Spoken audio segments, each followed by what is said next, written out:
Nongeye kubasuhuza nshuti bavandimwe mbani ikaze mu kiganiro ubusobanuro bw'inzozi mugezwaho na Serena House mugategurirwa na Princess TV.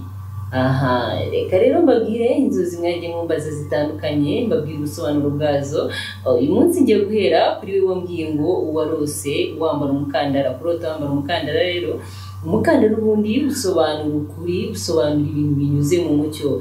Igihe rero uzabona wambaye umukandara ukabona wacitsemo kabiri, ukabona ntabwo ukiri wose nk'uko wari umeze, uzamenye ko Imana yashatse kukwereka ko nta kuri kikubonamo, usigaye uri umunyabinyoma. Reka nkomeze rero, nawe wabwiye ngo warose uri ku ishuri. Kurota uri ku ishuri rero ni ikintu cyerekana ko uri mu bigeragezo, uri mu bihe bigukomereye.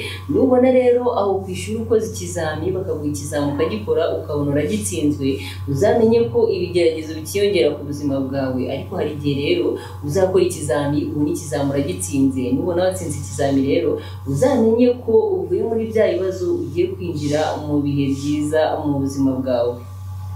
Aha, reka nkomeze rero, nawe wambwiye uti narose nk'ubukwe. Kubona rero warose ubukwe ukabona wambaye ikanzu y'abageni, ibyo bisobanura nta kabuza ko ari urupfu ruri hafi, hari ikintu kigendanye n'ibintu by'urupfu kigiye kukubaho. Hari undi wambwiye ati rero njye narose nk'ukamenyo. Kurota k'ukamenyo rero ntabwo ari ikintu cyiza, gusa amenyo asobanura ubuhangange, amenyo asobanura gukomera.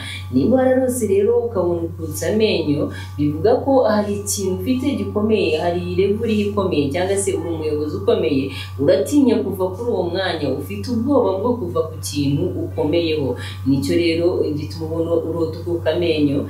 Reka nkomeze rero, nawe wambwiye uti narose ndimo kwirira imyumbati rwose, urimo kwirira n'amateke n'ibindi. Ushaka no kurota rero ukarota wari ibintu bishaririye nk'umuravumba n'ibindi. Ibyo rero nubona wari ibintu bikakaye, ujye umenya ko ari ibigeragezo bigiye kuza mu buzima bwawe bikomeye, bizagukomerera cyane.